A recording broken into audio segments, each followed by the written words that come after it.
जी देखिए, खूंटी से तो केंद्रीय मंत्री खुद अर्जुन मुंडा चुनावी मैदान में थे और इसके साथ कालीचरण मुंडा पिछले बार भी दोनों ही चुनावी मैदान में थे। और ऐसे में हम आंकड़ों से समझेंगे तो पहले रंजन जी हमें आंकड़ा बता दें, उसके बाद हम आगे कंटिन्यू लेकिन जो करते हैं आपने कि क्या देख है। अनुमान लगा लीजिए खरसावां में कौन आगे। पिछली बार यहाँ से अर्जुन मुंडा ने अच्छी लीड ली थी। जी मैं देखिए, शायद विधानसभा वार समझना थोड़ा मुश्किल होगा, जी। लेकिन वहाँ खूंटी में सीट जो वोटिंग हो रही थी उससे क्या अंदाजा मिल रहा था? जी देखिए, खूंटी में गई थी और ऐसे में पिछले बार अगर हम लोग 2019 में देखेंगे तो कोलेबीरा से कालीचरण मुंडा को लीड मिला था, सिमडेगा से कालीचरण मुंडा को लीड मिला था और इस बार भी कोलेबीरा और सिमडेगा से कालीचरण मुंडा को लीड मिला है। हालांकि अगर हम लोग 2019 की बात करेंगे तो अर्जुन मुंडा को तमाड़ से लीड मिला था, जहां तक मुझे याद है। और खरसावां यही जी, तमाड़ और खरसावा से अर्जुन मुंडा को लीड बड़ी मिला। लीड थी। तो इस बार स्थिति क्या थी? अगर अर्जुन मुंडा हारे हैं तो क्या ये सीटें धोखा दे गई?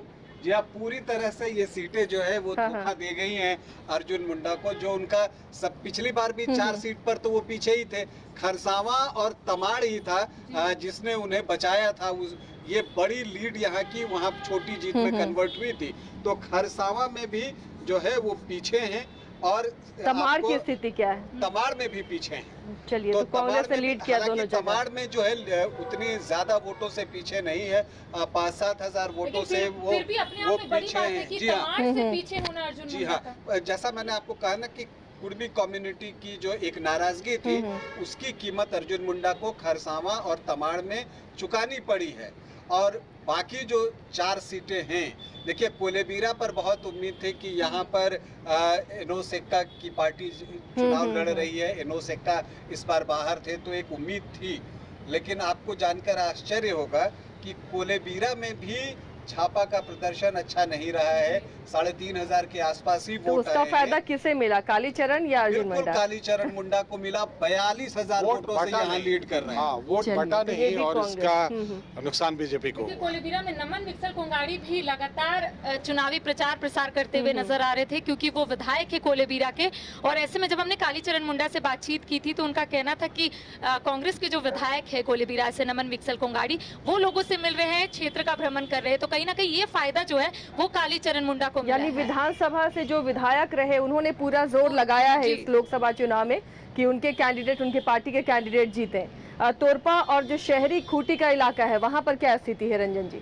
अगर आप तोरपा में देखें तो यहाँ पर बीजेपी के विधायक हैं, लेकिन बढ़त यहाँ पर भी कांग्रेस को ही है तोरपा, और वो भी लगभग 34,000 वोटों। ये तो बड़ा मार्जिन है। और खूंटी तो ऑलमोस्ट 48,000 की बढ़त है यहाँ पर कांग्रेस के कालीचरण मुंडा को।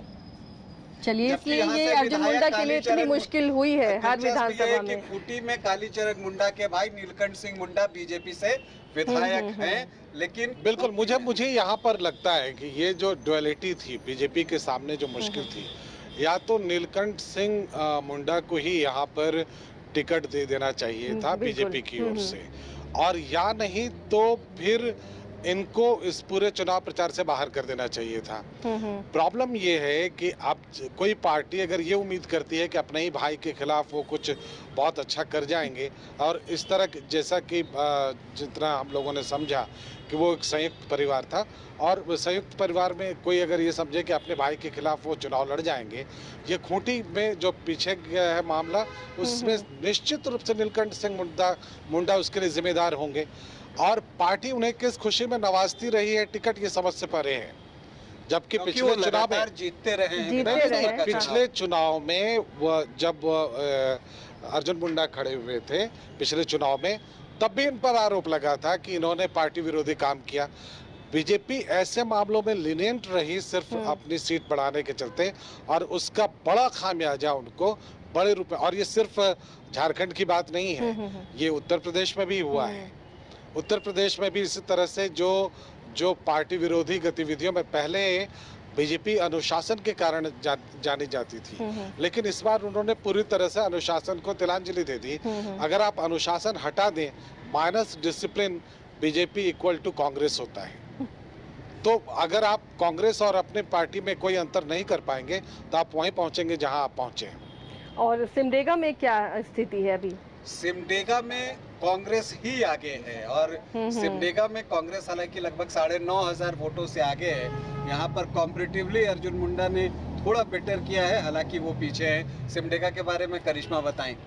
जी देखिए, जो सिमडेगा सीट है वो ऐसे भी कांग्रेस के पाले में है और मैंने आपको पहले ही कहा आसिया कि कोलेबिरा का मैंने आपको एग्जांपल दिया था कि नमन विक्सल कोंगाड़ी ने जिस तरीके से काम किया, शायद उसका फल जो है वो कालीचरण मुंडा को मिला है। सिमडेगा की बात करेंगे तो सिमडेगा कांग्रेस के खाते में है और ऐसे में जो सिमडेगा के विधायक है भूषण बाड़ा, वो भी लगातार क्षेत्रों का भ्रमण कर रहे थे। तो एक जो बैठक लगातार कांग्रेस की ओर से देखने को मिल रही थी कि कांग्रेस के जितने भी विधायक है या फिर जो लोकसभा क्षेत्र के अंदर जितने भी विधानसभा उनके जो विधायक है कांग्रेस के, वो इंटैक्ट रहेंगे और एक दूसरे को लगातार ये रिपोर्ट सौंपते हुए नजर आएंगे कि वहां पर कैसी स्थिति है। क्योंकि मैंने आपको कल ही बताया था आसिया कि जब जीए मीर पहुंचे थे झारखंड तो उन्होंने सभी विधायकों को बुलाया था और उनका कहना था कि आपके विधानसभा के अंदर जो भी लोकसभा आता है, आपको वहां पर अच्छे से ख्याल रखना है कि आपके विधानसभा से लीड मिले आपके ही प्रत्याशी को। तो कहीं ना कहीं ये जो इनका स्ट्रेटेजी था वो काम आ गया कहीं ना कहीं कांग्रेस को।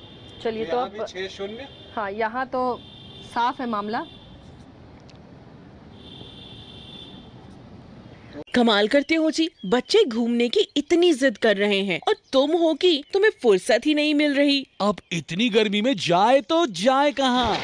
इस गर्मी में मस्ती और फन का आ गया है परफेक्ट डेस्टिनेशन, वाइल्ड वादी, जहाँ है water park, bird park, flower park, trampoline park, amusement park, 250 feet लंबा, जिप लाइन और क्रिकेट स्टिमुलेशन का खूबसूरत नजारा। वाइल्ड वादी, 10 माइल चौक, रांची। वाइल्ड वादी यानी अनलिमिटेड फन और अनलिमिटेड मस्ती। 26 वर्षों में 17,000 से अधिक डॉक्टर बना चुका बिहार एवं झारखंड के छात्रों के बीच विश्वसनीय संस्थान गोल